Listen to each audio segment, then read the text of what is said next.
تین قسم کے لوگوں کے لیے سوال کرنا جائز ہے۔ حضرت قبیصہ بن مخارق رضی اللہ عنہ بیان کرتے ہیں کہ میں نے کسی شخص کی ادائیگی کی ذمہ داری قبول کر لی تو اللہ کے رسول صلی اللہ علیہ وسلم کے پاس تعاون کے لیے حاضر ہوا، تو آپ علیہ السلام نے فرمایا کہ جب ہمارے پاس صدقے کا مال آئے گا تو میں تمہاری مدد کر دوں گا، اور آپ نے ساتھ یہ بھی بیان فرما دیا کہ صرف تین قسم کے لوگ ایسے ہیں کہ جن کے لیے سوال کرنا حلال ہے۔ پہلا وہ آدمی جو کسی کی ضمانت دے دیتا ہے، کسی کی مال کی ادائیگی کی ذمہ داری اٹھا لیتا ہے، تو وہ اتنا مال حاصل کرنے کے لیے سوال کر سکتا ہے تاکہ وہ ادائیگی کر سکے۔ دوسرا وہ آدمی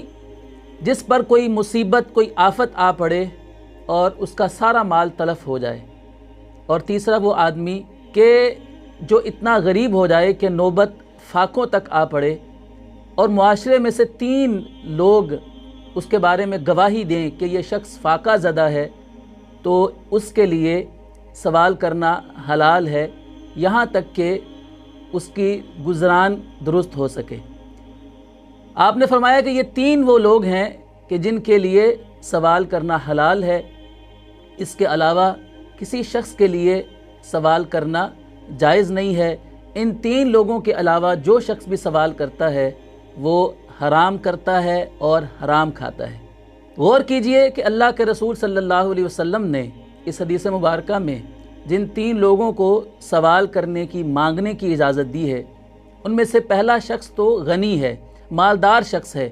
لیکن اس نے کسی کی صلح کرانے کے لیے ضمانت اٹھا لی اور بعد میں اس کو وہ ضمانت پوری کرنے کے لیے اس کو ادائیگی کی ضرورت تھی اور خود وہ اس ذمہ داری کو پورا نہیں کر سکتا تھا،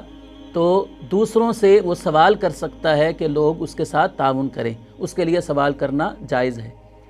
دوسرے جو دو لوگ ہیں وہ فقیر ہیں۔ پہلا وہ شخص کہ جو تھا تو ٹھیک مالدار، لیکن کوئی آفت آ گئی، کوئی زلزلہ، سیلاب، طوفان، آندھی یا ایسا کوئی نقصان ہو گیا اس کا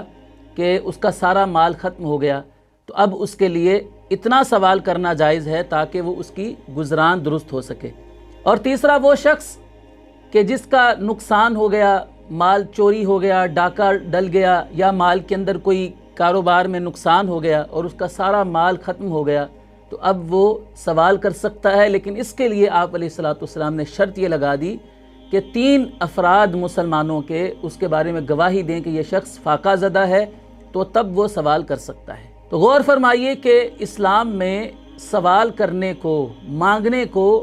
صرف ان تین لوگوں کے ساتھ محدود کر دیا گیا ہے، اور اسلام مانگنے کو، گدھا گری کو، سوال کرنے کو پسند نہیں کرتا ہے۔